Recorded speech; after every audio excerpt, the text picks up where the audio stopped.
अक्षत कुमकुम के साथ दिल्ली वापस आ जाता है। वहीं राम राजस्थान चला जाता है और वहाँ जाके किसी सनम नाम की लड़की से 1 महीने के बाद शादी करने वाला है। रात गुजर जाती है और सुबह सूरज की रोशनी से सबकी नींद खुलती है। कुमकुम भी धीरे धीरे अपनी आंखें खोलती है और अपने आसपास देख के उसके फेस पे एक बड़ी सी स्माइल आ जाती है। वहीं अक्षत जो कि सोफे पे बैठा ही सो गया था, अक्षत के हैंडसम फेस को देख के कुमकुम की मुस्कान और भी ज़्यादा बड़ी हो जाती है। कुमकुम बिस्तर से उठ के अक्षत के पास जाती है और काफ़ी टेबल पर बैठ के अक्षत को ही देखने लगती है। कुमकुम अपना हाथ उठा के अपनी उंगलियों को अक्षत के फेस पर चलाने लगती है। अपने चेहरे पर किसी की छुअन को महसूस करके अक्षत नींद से उठता है। कुमकुम को जगह देख के उसके फेस पे एक बड़ी सी स्माइल आ जाती है, लेकिन वो स्माइल ज़्यादा देर तक नहीं टिकती, क्योंकि उसे कुमकुम का छूना काफ़ी ही ज़्यादा अनकंफर्टेबल लग रहा था। लेकिन वो अपने इमोशंस छुपाने में एक्सपर्ट है। वो कुमकुम को इस बात का पता भी नहीं लगने देता। कुमकुम आगे बढ़ के अक्षत को गले से लगा लेती है। अक्षत भी उसे वापस हक कर लेता है, लेकिन कुछ तो उसे दिल और दिमाग में चल रहा था जो वो समझ ही नहीं पा रहा था। कुमकुम आगे बढ़ के अक्षत के फेस पे किस करने लगती है कि अक्षत उसे रोकते हुए बोलता है, जान, हम इतने दिन बाद मिले हैं। मैंने तुम्हारे हाथ की कॉफ़ी बहुत ज़्यादा मिस की है। आज मुझे फिर से वही कॉफ़ी पीनी है, प्लीज़। और बाकी सब भी तुमसे मिलना चाहते हैं। अक्षत की बात सुन के कुमकुम मुस्कुराते हुए बोलती है, क्यों नहीं बेबी, तुम्हारे लिए कुछ भी। कुमकुम वहाँ से चली जाती है और अक्षत अपनी ही सोच में गुम रहता है। उसे कुमकुम की बातें कुछ खटक रही थी। वो अपना फ़ोन निकाल के रॉकी को कुछ मैसेज कर देता है और शावर लेने के लिए चला जाता है। कुमकुम जब कॉफ़ी लेकर वापस आती है तो उसे अक्षत मिरर के सामने अपने बालों को पोंछता हुआ नजर आता है। उसने कमर पर सिर्फ टॉवल लपेट कर रखा हुआ था। उसकी बॉडी पे अभी भी पानी की बूंदें चमक रही थीं, जो उसको और भी ज़्यादा सेक्सी बना रही थी। कुमकुम लास्ट भरी नज़रों से उसे देख रही थी। वो उसके पास जाती है और उसके ब्राउन चेस्ट पे अपने हाथ को फिराने लगती है। अक्षत को उसका छूना बिल्कुल पसंद ही नहीं आ रहा था, लेकिन कुमकुम के फेस को देख के वो वहीं पर रुक जाता है। कुमकुम अपने पैरों पे खड़ी होकर उसके होठों को और बढ़ने लगती है, लेकिन अब अक्षत की बर्दाश्त से बाहर हो रहा था। वो कुमकुम को दूर हट जाता है और बोलता है, सुबह सुबह ये सब करने का टाइम नहीं है। कितने दिन से ऑफिस का काम रुका हुआ है, मुझे ऑफिस जाना है। तुम जल्दी से प्लीज़ मेरा नाश्ता रेडी करवा दो।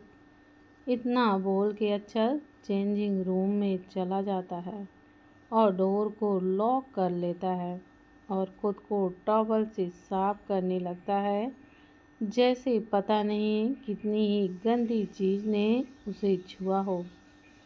कुमकुम कुछ पल उस डोर की ओर देखती है, लेकिन तभी उसके फेस पे एक अजीब तरह की स्माइल आ जाती है और वो भी किचन की ओर बढ़ जाती है। अच्छा चेंज करके आता है और काफ़ी को देख के उसकी ओर बढ़ जाता है। वो एक सिप लेता है और उसके एक्सप्रेशन चेंज हो जाते हैं। वो कॉपी को उठाकर बालकनी से बाहर की ओर फेंक देता है और नाश्ते के लिए नीचे चला जाता है। कुमकुम को ठीक देख के सबके फेस पर एक रौनक सी छा जाती है।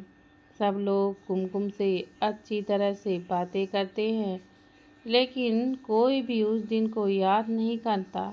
वहीं मानवी कुमकुम को बड़ी ही अजीब नज़रों से देखे जा रही थी, जिसे कोई भी नोटिस नहीं कर पाता सिवाय अक्षत के।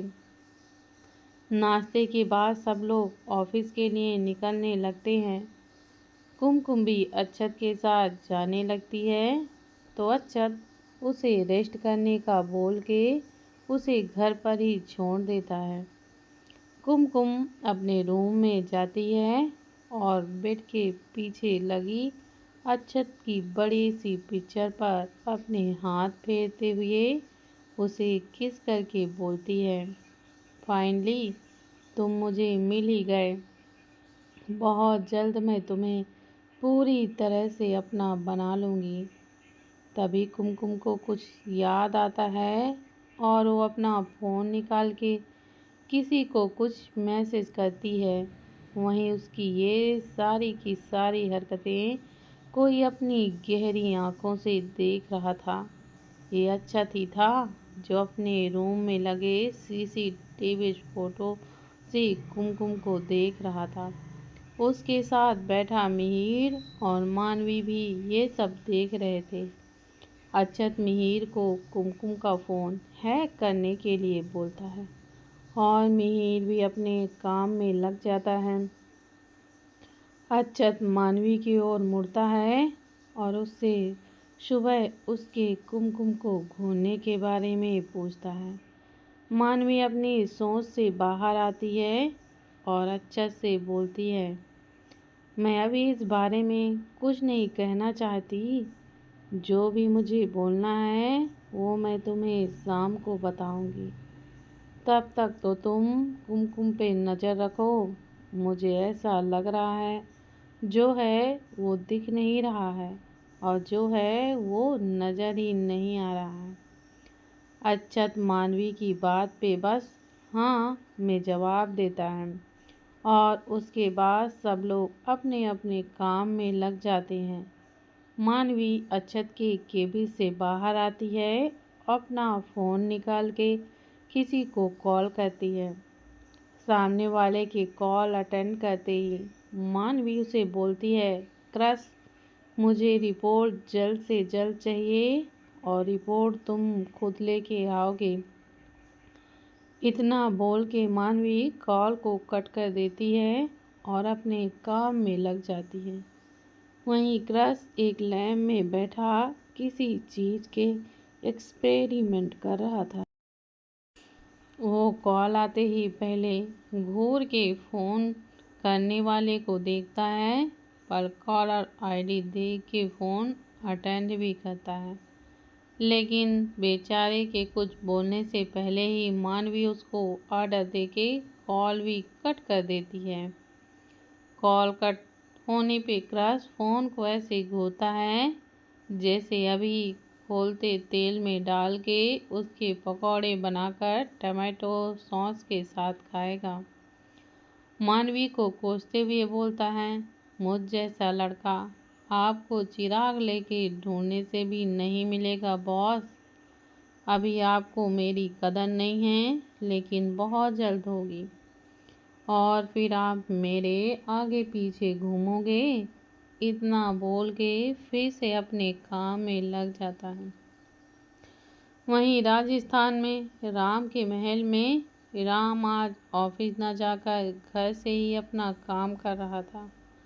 वो अपने स्टडी रूम में बैठ के अपना काम ख़त्म कर ही रहा था कि तभी वहाँ पर सनम आती है और उसके सामने वाली चेयर पर बैठ जाती है। राम अपनी नज़रें उठा के देखता है और सनम को देख के फेस पे एक स्माइल लेकर बोलता है, प्रिंसेस आप यहाँ पर क्या कर रही हैं? राम मुझे कितने दिन हो गए हैं यहाँ आए, लेकिन मैंने एक बार भी बाहर जाके नहीं देखना। मुझे ना राजस्थान घूमना है। सनम की बात सुन के राम की आंखें कठोर हो जाती हैं, लेकिन वो खुद को नॉर्मल करके ही रख के बोलता है, सनम आपकी अभी तबीयत ठीक नहीं है, आप पहले ठीक हो जाएं, फिर हम खुद ही आपको बाहर घुमाने लेकर जाएंगे। राम की बात सुन के सनम चुपचाप हो जाती है और अपने रूम में चली जाती है। सनम के जाते ही राम अपनी चेयर पे पीछे सीट टिका के बैठ जाता है और फिर खुद से ही बोलता है, इतनी मुश्किल से तो आप मुझे मिली हैं, मैं फिर से आपको खोना नहीं चाहता।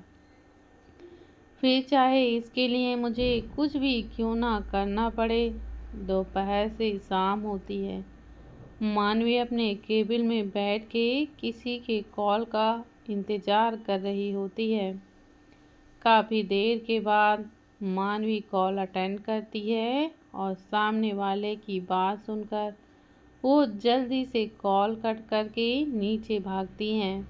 मानवी नीचे जाती है तो उसे एक हैंडसम लड़का उसकी ओर आते हुए दिखाई देता है। मानवी उसकी ओर बढ़ती है और बोलती है, क्रश रिपोर्ट लाए हो? क्रश उसके हाथ में जबरदस्ती रिपोर्ट पकड़ाते हुए बोलता है, सामने इतना हॉट बंदा खड़ा है लेकिन कोई फिक्र नहीं है, बस रिपोर्ट की ही पड़ी है। मानवी उसकी बात को इग्नोर करती है और अक्षत के केबिन की ओर बढ़ जाती है। क्रश खुद को इग्नोर पाके बस ठगा हुआ सा महसूस करता है, लेकिन फिर भी खुद को नॉर्मल करके वह पीछे चला जाता है। मानवी अक्षत के केबिन में पहुंच जाती है।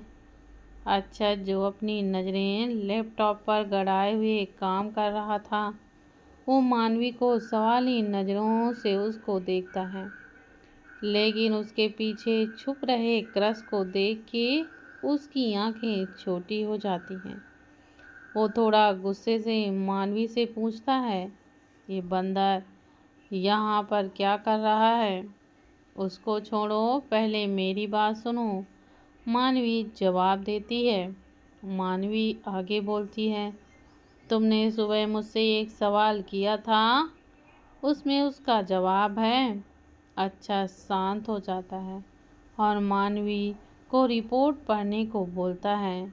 मानवी रिपोर्ट पढ़ती है और उसकी आंखें छोटी हो जाती हैं और फिर अक्षत की ओर मुड़ के बोलती है, वो कुमकुम नहीं है। तुम इतना यकीन से कैसे बोल सकती हो? अक्षत पूछता है। मानवी कुछ सोचते हुए बोलती है, हम कल जब कुमकुम को लेकर आए थे तो मुझे उसकी बॉडी पर एक दवाई लगी हुई मिली थी और वो दवाई कोई नॉर्मल दवाइयों में से नहीं थी। किसी की प्लास्टिक सर्जरी के बाद वो दवाई लगाई जाती है जिससे चेहरे का कलर स्किन की कलर से मैच हो सके और जो नई स्किन लगाई गई है वो भी खराब ना हो। कल मैं स्वयं नहीं थी लेकिन अब स्वयं हूँ। मौन भी इतना बोल के चुप हो जाती है। अक्षत अपनी चेयर से खड़ा हो जाता है और ग्लास विंडो के पास जाकर खड़ा हो जाता है। कुछ देर चुप रहने के बाद वह बोलता है, ये लड़की ही अब हमें कुमकुम के पास लेकर जाएगी, पर ये है कौन, ये समझ ही नहीं आ रहा। तभी केबिन का डोर खुलता है और मिहिर अपने लैपटॉप को हाथ में लिए आता है और बोलता है, भाई मेरे, कुमकुम ने जो सुबह मैसेज किया था वो भी राजस्थान का लोकेशन था, पर सुबह से उसकी काफ़ी बार इसी नंबर पर बात भी हुई है और ये भी लोकेशन वहीं की है। और सबसे इंटरेस्टिंग बात ये है कि ये नंबर तेरे सौतन का है। मिहिर सारी बात एक ही सांस में बोल जाता है, लेकिन सबका ठंडा रिएक्शन पाके वो कुछ भी नहीं बोलता और समझ जाता है यह सब पहले ही ज्ञानी है। लेकिन क्रश को वहाँ देखकर उसकी आंखें छोटी हो। दोस्तों, प्लीज़ अगर आप लोगों को कहानी अच्छी लगती है तो इसे ज़्यादा से ज़्यादा शेयर करना मत भूलिए। और अगर आप लोगों ने अभी तक मेरे चैनल को सब्सक्राइब नहीं किया है तो प्लीज़ चैनल को सब्सक्राइब कीजिए, लाइक कीजिए और कमेंट करिए।